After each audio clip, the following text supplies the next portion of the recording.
most people are kind of cottoning on to the fact now that this war, so-called war, was never about Hamas. It was about accelerating ethnic cleansing and genocide that had been going on, I think, quite slowly up until this point. I mean, Israel was doing a really good job, in my opinion, of getting away with ethnic cleansing, genocide, and apartheid. It was just doing it really slowly. It had the backing of all the Western powers.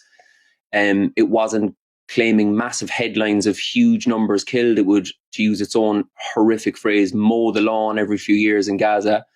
But I think what's happened on October 7th is a kind of a bloodlust for revenge has kind of motivated them to try and accelerate the process. And if you're killing journalists and if you're killing academics and you're killing women and children and aid workers and frontline staff, then you're not in any way fighting a so-called terrorist organization. You're hoping to obliterate the population.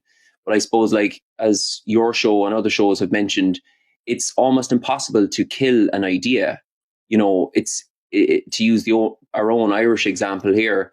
I mean, there was 800 years of British colonialism trying to kill Irish resistance, and it just would go away for a while. You kill some of the fighters, but it comes back again because it's an idea, it's a passion, it's a desire for freedom, and that's impossible to kill.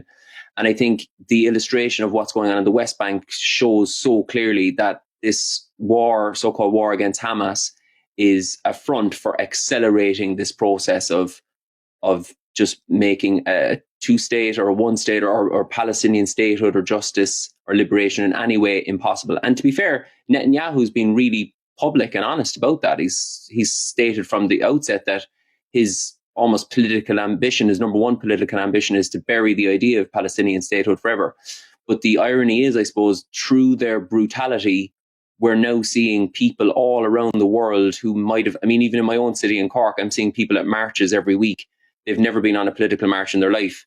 And they're all, I would say, you know, some people would say radicalized, I would say rationalized into being pro-Palestine. And they're not just going to be happy with the end of genocide, stopping a genocide. They're going to be going all the way towards liberation and justice. And it's a beautiful thing. So if Israel's desire was to stamp out Palestinian statehood and justice forever, it's been an absolutely massive strategic geopolitical blunder, because I think the world, rational people anyway in the world, are united in their pro-Palestinianism right now, which is one small, beautiful thing to come out of this absolute nightmare.